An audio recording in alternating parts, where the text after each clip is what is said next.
Hello everyone, my name is Max and I'm here for the 9th episode of a sequence of events with our reboot. We are here for our civil rights special, joined here by Nic B, if you wanted to introduce yourself to the audience. Hi, my name's Nic B. It's a pleasure to be on the podcast again. Alright, so Nic was one of our original guests on the show back last summer, but I wanted to bring him back onto the podcast to talk about this very special topic, which is civil rights.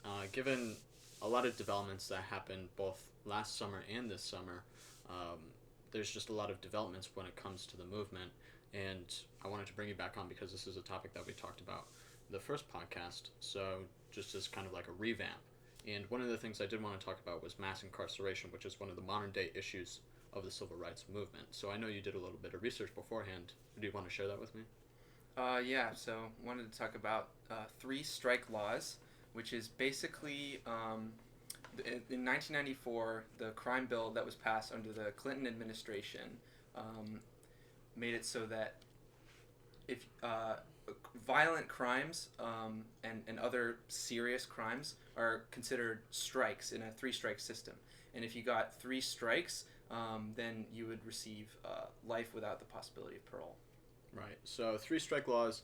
I know my mom, she's a lawyer, and those are the big things she's always harped on because she was practicing back in the 90s, and she knows that that's one of the main reasons why the prison population is the way it is because of these three-strike laws, which, as you mentioned, are for violent crimes often, but oftentimes drug offenses can get thrown in there. Yeah.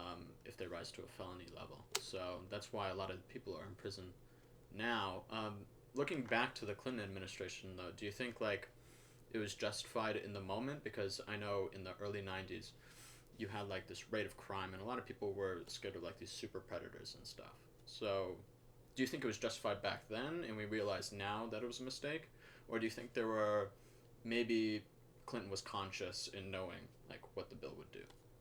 I'm not completely sure if Clinton himself was conscious in understanding the repercussions of the law. I mean, I don't think it was ever justified, and I don't think it's also fair to say that it was just Bill Clinton came up with all the all the provisions under the law. But I feel like there were some of the provisions in the bill were definitely included without a completely neutral intent. Right. But I can't say it's completely black or white, that it was all intentionally designed to put certain people in prison, right. Or definitely not completely neutral intent. Right. And I know one of the things that Clinton did was after his first 2 years, it was the 94 midterm when I think the Republicans took control of the House, and I didn't check to see if the crime bill was passed before or after the 94 midterms, but I do know that he had to kind of toe the line between the Democratic Party agenda and getting work done with a Congress that was controlled by the other party. Mm-hmm. So observing that, in my mind, I think he might have been more conscious of what he was doing, was kind of going into maybe the other party's policies. Yeah. But at the same time, we see now that both parties are very complicit in the prison industrial complex because mm-hmm. they have things to gain from lobbyists and stuff. And we've seen the influence of the prison lobby go down recently, but a lot of these laws, especially three-strike laws, are things that are still on the books, and we don't have the attention, because it's a lot harder to get something repealed that's been on the books than to pass a new law for a new program or something like that. Yeah. So, and then I was just thinking, so for when it comes to three-strike laws specifically, when we're talking about change, what kind of change would you like to see? Because when we talk about changing the laws, you still need to replace it. So what's the bar? When should people say this is enough? This is where they should be put away for the rest of their life? Or do you think that's a false finality? Maybe there's always hope for everyone. You mean second chances in terms yeah. of... Yeah. I think that everyone has the ability to change, right. including prisoners. There are many stories on record of people who've been convicted of even really serious crimes and then undergoing a complete reform in prison through the opportunities they have for education and work and even stuff like religion. And I think that life without the possibility of parole specifically removes this incentive completely. And also, we were talking about truth in sentencing laws, Right. which require prisoners to serve 85% of their sentence, regardless of good behavior, which again completely removes any incentive they have to reform themselves. But I think it's always possible for everyone. Right. And I know, moving on to the subject of truth in sentencing laws, this is something that I didn't have as like firm of an opinion about, like going into researching civil rights, but I can see both sides of the coin, because like if someone's sentenced for murder, let's say, and they're sentenced to like 15 years, and then in states where there isn't truth in sentencing, you've heard of instances where someone will get off on like maybe a second degree murder charge in like 5 to 10 years, and people say like that's not enough, so maybe there should be truth in sentencing. But at the same time, a lot of these sentences, it takes the power out of the judge's hands by saying like what you sentence them to, like they have to serve that, or they're not able to serve their sentence in like alternative ways.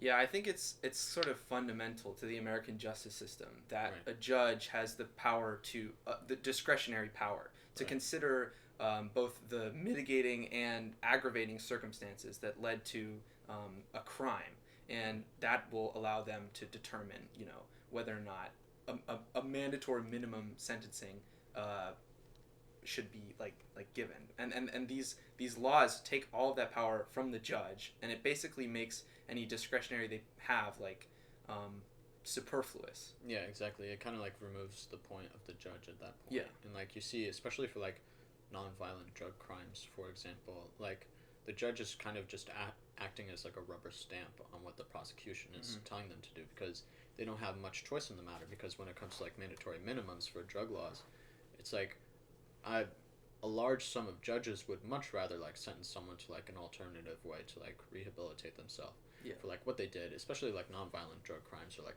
smaller possession charges, because people usually when they get to the point of being arrested, it's kind of like a wake-up call for them, and oftentimes that's like all it takes to teach someone what they're doing is wrong. But then they get locked away and they get removed from society, and that has such a huge impact for our communities. So that was a little bit of a tangent, but especially when it comes to drug crimes, that's the one thing I've seen.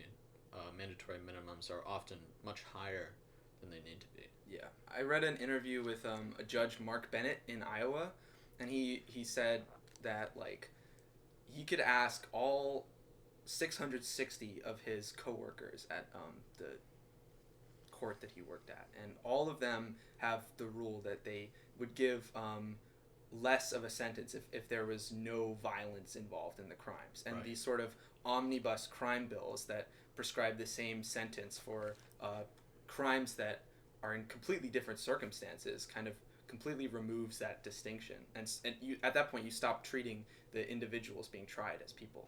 Exactly. That makes sense. And then oftentimes when it comes to like these smaller offenses, people, when they commit them, they don't realize the error in their ways. Like when someone's 18, they're legally an adult, but that doesn't mean they haven't stopped like developing, for instance. Yeah. And for a lot of these people who they're really kids, or they just turn 18 or even younger, and then they get tried as an adult, like this is all they know. This is an environment that they grew up in. So it's, to them it makes sense. And kind of looking at it from a top-down perspective, maybe it doesn't make as much sense for these laws to be on the books than for the people to be breaking them. Yeah, I don't think it really makes sense at all. I mean, if the argument is that the threat of a life sentence is going to stop people from committing crimes, I mean, if we look at violent crimes, which the three-strike law, the 94 crime bill was originally intended to prevent, the majority of violent crimes are committed in anger, in the heat of passion, without any sort of premeditation. And at that point, if you are in the mindset that you are going to commit a violent crime, the threat of like legal punishment is not going to stop you. It's like an afterthought at Yeah, that point. yeah. Yeah, that makes a lot of sense.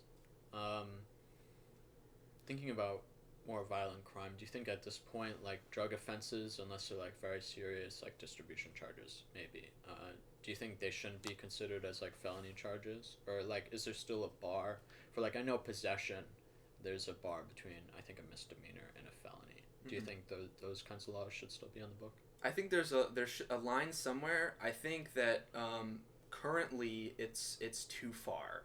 Right. Some like these laws don't distinguish between.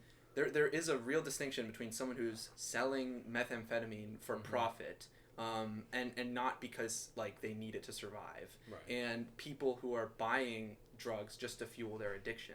Right. Yeah, that makes sense. And then when it comes to drug charges in particular, one thing I was initially skeptical, but I think it was a Vice documentary or it might have been a BuzzFeed documentary, and it was about racially motivated marijuana sentencing charges and how like the classification system like makes marijuana like a Schedule 1 drug. And I thought that was very interesting because like you look at Schedule 1 drugs and you see like LSD, DMT, what are some other, I think maybe salvia, peyote are all Schedule 1. And then like marijuana is just there and it's kind of like out of place. And I think that story went into like why it is where it is. So do you think like the scheduling system is like productive at that point, or do you think it's like purely political, the fact that like it's not really accurate? I think there are benefits to an accurate scheduling system. Right. I mean, certainly not all drugs are created equal. And I mean, in knowing that the current scheduling system is inaccurate, you have to admit that some drugs have more of a negative effect on people than others. But I think right now there are so many fundamental problems with the current controlled substances scheduling system that I think there is sort of a political motivation to keep it intact, because you can't honestly make an argument as to like how those drugs really are. Right, exactly. And I think one of the things when it comes to the current classification system is it's like rated by like I think it was like ease of addiction. So like this could easily be abused.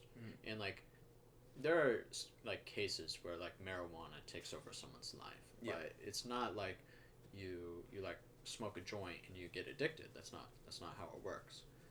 So I agree in the sense that the scheduling system is productive to a point, but as it is right now, it's a little bit inaccurate, so it doesn't accomplish its own goal. Yeah. And then one other thing is that I talked to you about before actually was the difference between like crack and cocaine sentencing, and it's like it used to be 100 times multiplier between I believe it was the amount to receive the same sentence between crack and cocaine, and they're the same active ingredient, and I believe it's been brought down, but it's still at least like a 15 times multiplier like federally for crack versus cocaine charges. So what are your thoughts behind that? I mean, I there's really no justification for that. They're the same exact drug, and although that law on itself seems to be it's pretty illogical, but on its surface seems to be neutral, and the only thing that's different is like the actual drug. But it had when it originally came out, especially with the 100 to 1 rule, it really disproportionately affected communities of color, because powder cocaine is much more expensive than crack cocaine. And even though it was found that there were more white users of crack cocaine, the majority of the arrests in accordance with that law were done in black communities. That makes sense. And that comes also factors in like disproportionate policing. Like, these police are going to areas where they expect more crime to occur, when in reality like the crime rates are near the same, if not higher in the white community, and yet black Americans are the people who are getting arrested. Because like when you put enough police in an area, you're bound to find crime at that point, because there are much more people who get away with things than do get arrested. So at that point, the people you're arresting is largely controlled by the presence of the police to actually detect the crime occurring.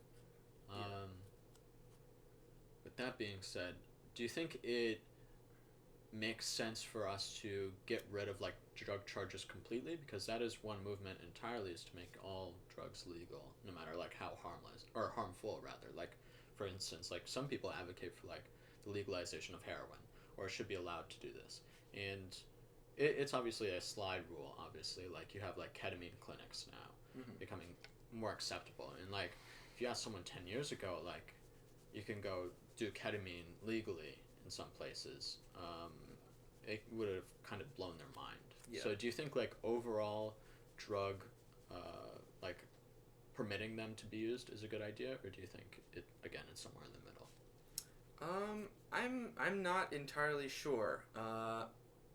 I think that it's so far from anything that we've ever had that it's kind of difficult to say what would happen if it did.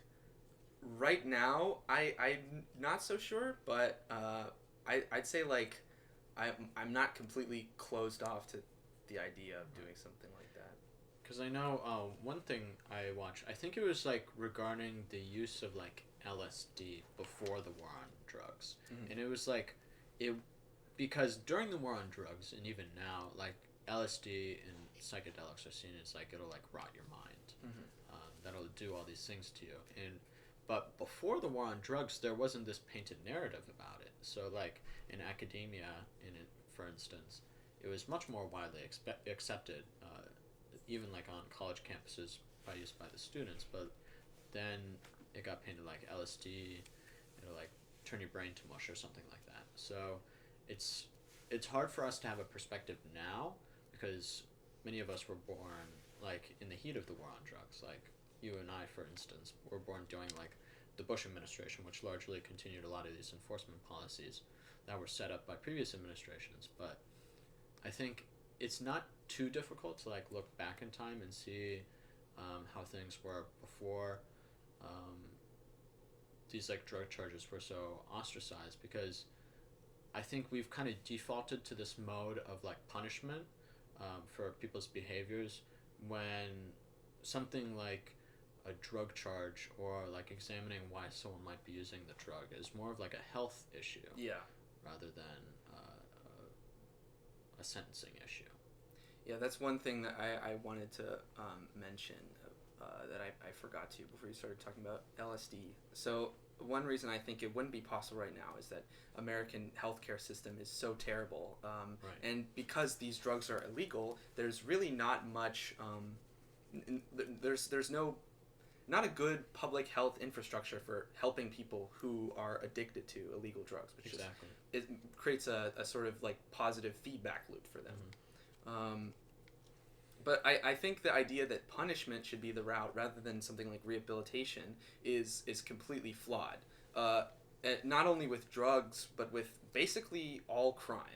I read a statistic that I wasn't able to find a source for, that like 34 million serious crimes were committed in the U.S. in a given year, and only about 3 million of them led to arrests. And that's not to say that we should. That's not to say that we should arrest 31 million more people a year. That would be completely unfeasible for like the criminal justice system.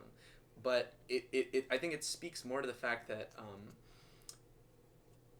the only way to really like decrease crimes is to attack the conditions that cause people to commit them. And with drugs, like putting people in prison isn't really going to help them. You know what I mean? Exactly. That makes a lot of sense. And like drawing a parallel, I'm just going to give this example because it's a little bit off topic, but like people talk about like people aren't getting paid enough in the status quo. Like they don't have enough money, so they have to work multiple jobs. And they cut to, in much the same way, like you want to stop behavior, you have to put this person in jail. It's like, oh, they aren't getting paid enough, therefore we should increase the minimum wage. And that's like targeting the end issue, which is like you're not getting money. But it doesn't examine like all the things that happen in between. And the study I saw that I think it was done by the CBO, the Congressional Budget Office, that if we raise the minimum wage to I think 15 an hour, people would be brought out of poverty, but a certain amount of people would also like lose their job at the same time. So everything, there's always going to be other things that occur when you implement a policy, especially something as broad as a sentencing policy. Yeah. Um, because you're not really helping these people for the behavior they actually commit with negative reinforcement. Oftentimes, you see that with recidivism rates. People occurring or committing the same or similar offenses. You're not treating all the other things, and then downstream you have, much like those people losing their jobs, you're pulling these people out of their communities, and that's the big thing when we talk about civil rights. When you have these oftentimes racially charged sentencing laws and disproportionate policing in these areas by police officers who oftentimes aren't even from these communities, you're pulling these people out of their communities, and then people wonder why a lot of America's cities are the way they are. Right. But it makes a lot more sense when you think of it like you have like a family unit, and you say like the dad, who we can, for this instance, we can say is like the main breadwinner of the family, and they get pulled out of their household on a drug charge, and they're thrown into jail. They're taken out of their household, they're taken out of their job, they're taken out of the community which they operate in. Like you could say like they go to church, or they have like a community group they're a part of, or they volunteer for. So that one person being thrown in jail affects like a network of people around them, and when that happens on such a systemic level of people being pulled out of these communities, it's no wonder that we look at them from the outside and see like, why is it the way it is? But it's only from the inside that people come to realize like, hey, like my friend's dad, he got thrown in jail, and like my friend, he's not showing up to school anymore. And like people question that from the outside, but in reality, like to them, their life like fell apart, and they're not the ones who went to jail, but at that point they're also getting sentenced too. So it's really sad the way it is right now. The way I see it, and then this was also a debate topic that I went through, but it was like the idea of rehabilitation over retribution. So like actually helping these people rather than just seeking like punishment. Yeah. And I think that makes a lot of sense. I think one thing that I think any logical person can agree on is diversionary programs at the very least, especially for like first time offenses, because from like a conservative level, like a fiscally conservative level, diversionary programs make more sense, because you don't have to pay for these people to be on like the federal dollar to be put in jail. Instead, they're diverted. You have less people in the prison population, and in effect, they have a second chance, and they're still learning a lesson. And through a rehab program, you might actually learn a better lesson than if you were just thrown in jail. Yeah. So, moving on from there, I think one of the other things I wanted to talk about was the greater war on drugs. And the war on drugs was started, I'm not sure, I could be blanking right here, it was during the Nixon administration, but it was largely perpetuated and expanded during the Reagan administration and continued until today. So do you think maybe the administrations of the past used drugs as like a scapegoat for other issues that were going on?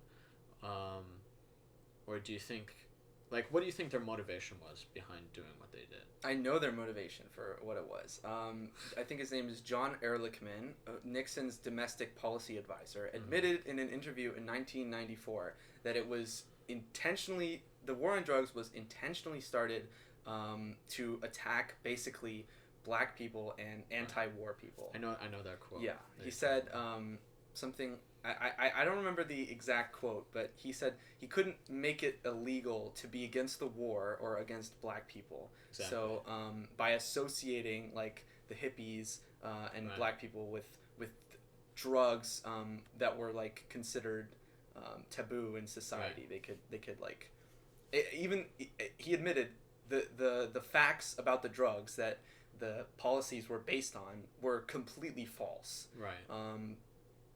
And it was so that was their motivation. Yeah, it makes a lot of sense. Like, because for those in power, you're trying to control how you get that power, and you observe the voting population, and you think of ways like you can, like, in effect, control the population, because like when you throw people in prison, oftentimes you lose the right to vote. That was a big issue in Florida, and recently that changed, right? Who was it? I'm not sure. I think they have to be like all caught up on all their fees after they get out of jail. Okay. That was another debate topic, was like you owing money to the government means you can't vote. But that's besides the point. Did get a little lost with where I was going, but I think when we do talk about controlling the population, in effect, it's kind of like a form, not a form of gerrymandering, because we're not talking about districts, but in the same way that you're controlling the voting population by like saying Black Americans disproportionately vote for the Democratic Party right now, and you're a Republican strategist, so therefore you don't want Black people to vote. Like you mentioned, you can't make it illegal to be Black, because that doesn't make sense. That's racist. So you obfuscate it by using different terms, and this is one of the things that Reagan did very well. Was you talk about Black people, but you never mention Black people at all. You use completely economic terms in your approach, and by doing that way, or using like drug charges, for example, because like you look at like any sort of drug, it's like there's no like denotation of a race. Yeah. Like you see like cocaine, you don't think white people, or like, or rather you see cocaine and it's like labeled white people. It's like the connotation that it's used by white people, or for crack for Black people.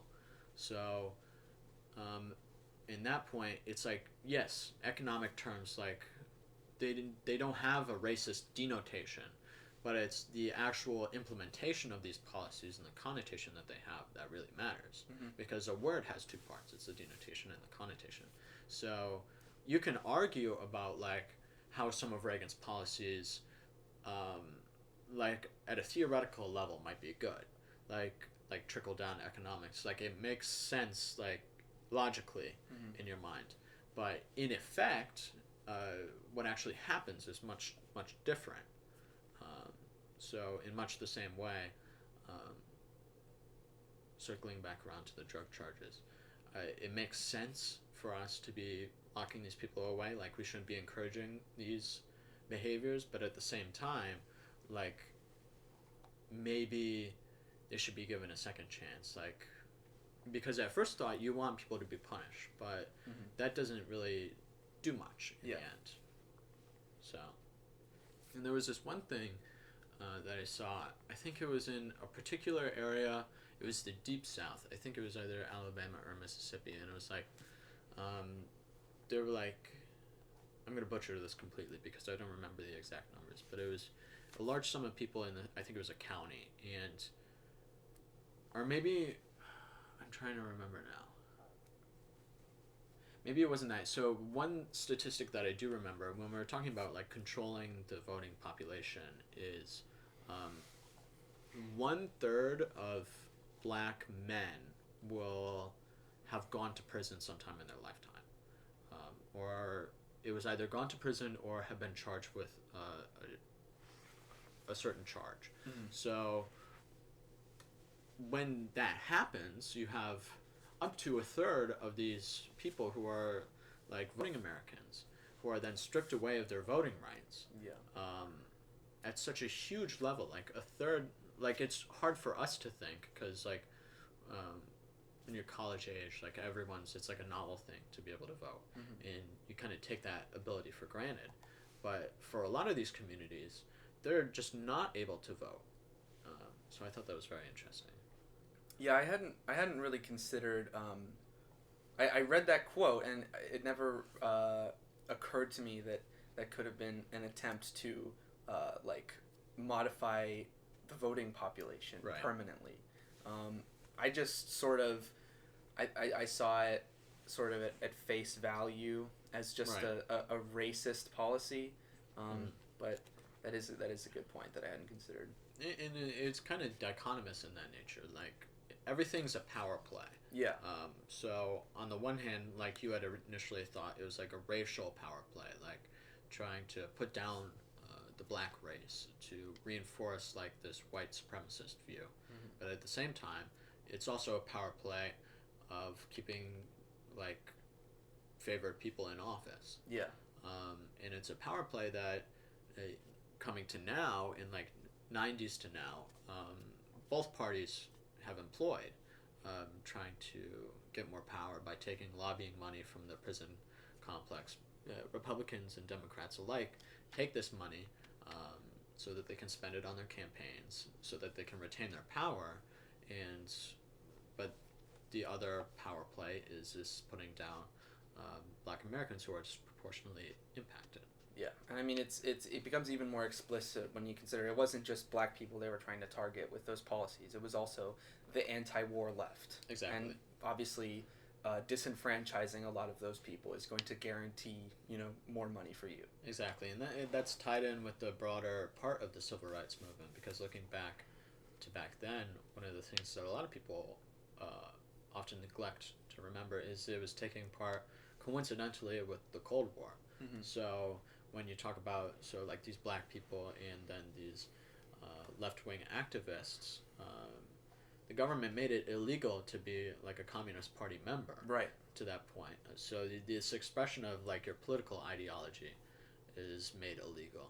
So I'm not sure where I was going with that thought, but taking it into a broader context of the Cold War makes a lot more sense. And this is something I only came to realize this semester, because I never thought of the civil rights movement through that lens. Mm-hmm.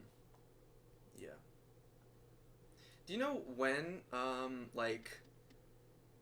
I know obviously during the Red Scare, McCarthyism, there was a lot of social opposition to that. But it was also, I mean, it was during a time of war, and still a lot of America was coming together when they normally wouldn't, and people on all over the place were sort of scared of things like communism. I mean, that's why it's called the Red Scare. Right. Do you know when that started? Like, today obviously we look on making being a part of the Communist Party illegal as completely ridiculous. Right. But do you know when the sort of inflection point was? Because I'm not Right. sure. I think it started with the schism between the United States and the Soviet Union, and you saw those disagreements occurring even during World War II.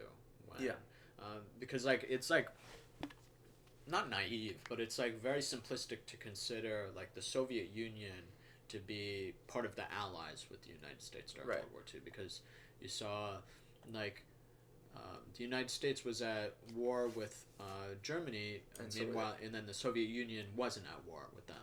And then, we were at war with Japan in 1944, and it wasn't until the very end of World War II, after Hitler was killed, or he killed himself, and then the Reich had fallen, that the Soviet Union finally declared war on Japan. Because, and then a lot of military historians say now that, it wasn't the nuclear bombs that made the Emperor of Japan, Hirohito, submit. It was the fact that the Soviets had declared war very recently. And to the military staff, that's what the real threat was. It wasn't the threat of these nuclear bombs, because this is very off topic, but it doesn't really matter, because we got a lot of our civil rights stuff done earlier. It's because a lot of these fire bombings that had happened, I think particularly in Tokyo, had killed more people than the nuclear bombs had. So to these people, it's just another avenue via which they could be attacked. And in all reality, I don't even know if they had more nuclear weapons that they could have dropped after that. Mm-hmm. We were just hoping that the Japanese would buy what had happened. So Yeah, I had heard the anecdote about the Japan didn't surrender because of our Right. nuclear weapons, but I actually didn't know that the Soviet Union wasn't at war with Germany. Yeah, exactly, and it kind of makes sense, because it was the Molotov-Ribbentrop pact. that was signed, and they agreed to split Poland. And it wasn't until Germany invaded the USSR because they had a peace agreement even. So that's why I thought it's not naive, but to think that the USSR was in a faction with the United States. We just had a common enemy at a specific time. Yeah. Our enemies weren't their enemies, and we had differing goals at that point. There were disagreements on like how to restructure Europe at the end. So that's when you saw the main schism between the U.S. and the USSR. So after World War II, I think people were hesitant of the communist ideology. Yeah. But it wasn't maybe it wasn't until the Soviets got their own nuclear weapon that they got painted like a huge enemy. And I think the Soviets got their first nuke in like either 48 or 49. Maybe that's when it started happening. Like this like the scare. And then proceeding on, it just keeps getting worse and worse as we get into this like race between the United States and the USSR. Yeah. I just realized that you told me all that. I meant to ask when the inflection point was when stuff like McCarthyism became socially unacceptable. After. Okay. The After. 50s, Okay. yeah. That's because I was wondering when that lined up with the start of the civil rights movement. Right. So, well, McCarthy was still in power during the 60s. Yeah. I mean like the McCarthyism, like persecuting communists. Okay. I feel it's definitely acceptable now. It was definitely acceptable to a point during the early 2000s. I think even in the 90s, like there were still like movements occurring, especially in like academia, like more radical thoughts. But maybe I'd have to paint it at a point during like the 80s or the 90s when maybe in the early 90s when people came to realize like the error in McCarthyism and all this prosecution, because like in the 80s like you're marked by like a lot of Reagan era policies. Yeah. And you have to think like, do you think the supporters of Reagan in that time had an issue with what McCarthy had done like not that long ago? I don't know if they had an issue with it. Like it's very difficult for us to analyze that now unless you speak with people who were alive during that time. So I'm not sure. When did you think? The first thing that came to mind from school was the Crucible. Okay. I was wondering like when that came out, but I was trying to see when that lined up with the start of the civil rights movement. Right. When you were talking about how that was so intertwined with the Exactly. Cold War. It's kind of like these two parallel things of like the government persecution, and one of the things in one of the documents I had to read for my civil rights class was how like really in effect the government acted in opposition to the civil rights movement. So it's like you have these actors, you have people like MLK, and that's what makes it so easy to make the civil rights movement this narrative. You have MLK and these other leaders against the government. And it's very easy to see it that way when the enemy is like these like unequal policies that were in effect, or before we had the passage of the Civil Rights Act or something like that, when you can point to something very definite that's being backed by the government that hasn't changed yet. But as we proceeded in the Civil Rights Movement, one of the things I brought up in my paper was that after the passage of the Civil Rights Movement, or the Civil Rights Act and then the Voting Rights Act, it became more difficult to point towards something very specific that could be instituted that could help Black Americans. And that's one of the issues that MLK had later in his life during the 60s, before he was assassinated. He began advocating for like a lot of economic policies, and people saw this as like not really the same MLK who was asking like during his "I Had a Dream" speech. Right. And it's like this obfuscation. Like obviously these economic policies are hurting Black Americans, but then you lose a lot of the support from maybe like the white community who might be like, okay, you guys got your right to vote. Like we're done. And then you had all these people. You had MLK got assassinated. Then you had Malcolm X get assassinated. And the movement kind of doesn't lose its steam, but it gets to a point where it's difficult to point towards what's next. Yeah. And then you had the subsequent elections after the Lyndon Johnson administration of more conservative figures who weren't as like maybe amenable to civil rights policies. I think that's the biggest issue facing whatever the natural extension of the civil rights movement of the 60s is today.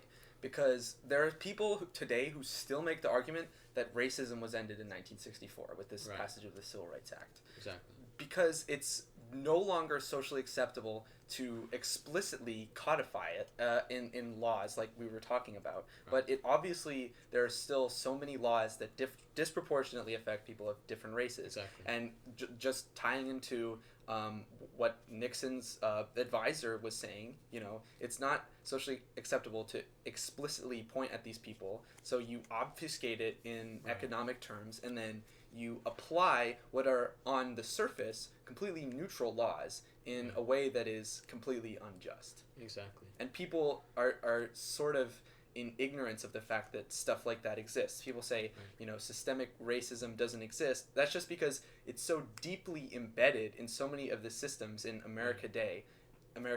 You can point at basically any law that is today like currently an unjust law, as MLK would have said. And you can, I bet you it doesn't explicitly say anywhere that we should discriminate against people of different races, but obviously there are effects that are happening today that you can't just, you have to read between the lines. Exactly.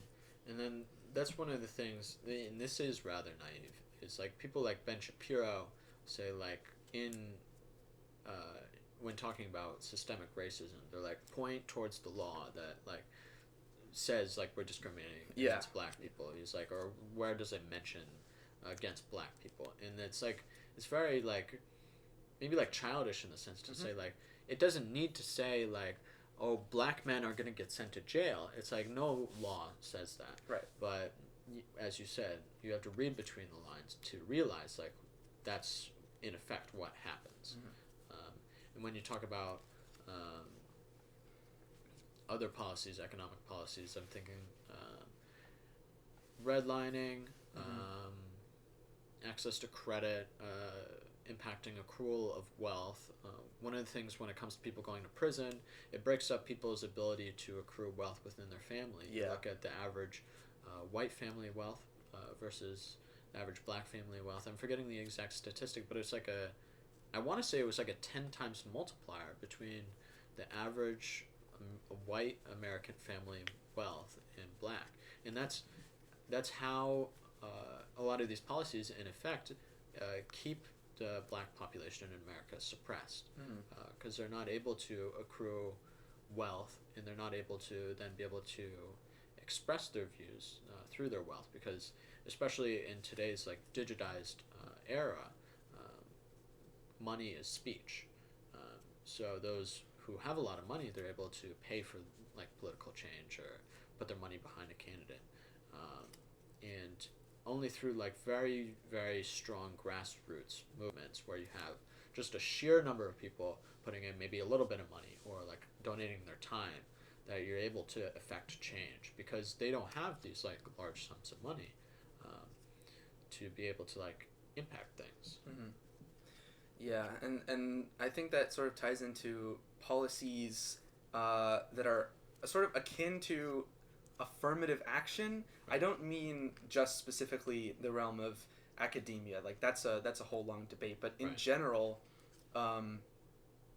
even if all of the implementations of all of your laws treat people of different races exactly the same, there's so much historical difference, because like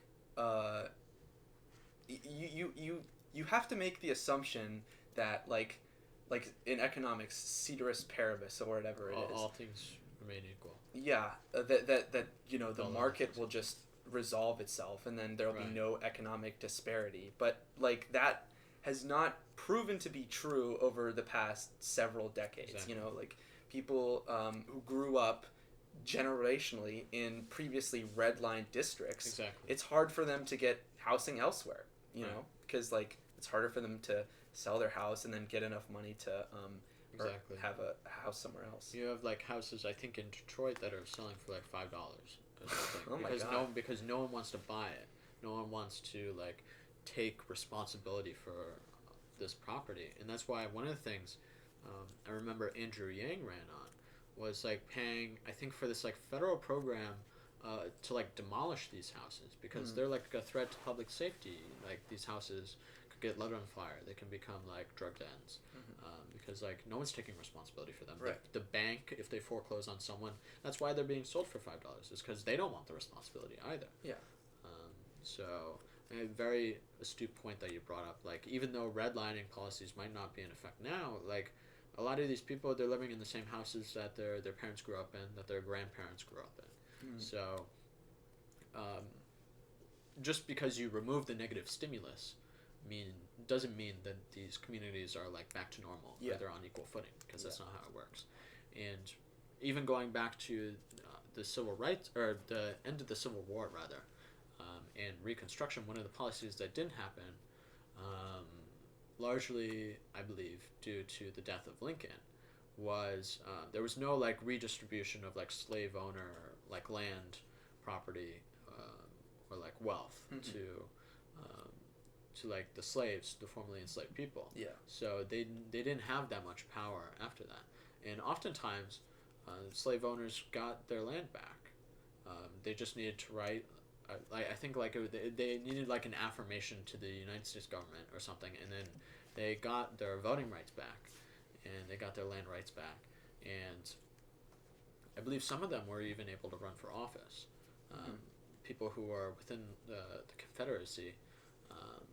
So when we talk about removing slavery, there's no explicit slavery anymore now. Except in prisons. Except in prisons, because that's the exception. So there's no explicit slavery, but it continues in the prisons where these people have to work. Like you talk about, one of the naive views that I had years ago was that like everything's free in prison, but no, in prison you have to work, or else you don't get like the few luxuries that you want. Obviously they're not going to let you starve to death, but you have to work in prison, bottom line. So these prisons, they're using people as labor, and they're paid like well below minimum wage. They're paid like cents an hour.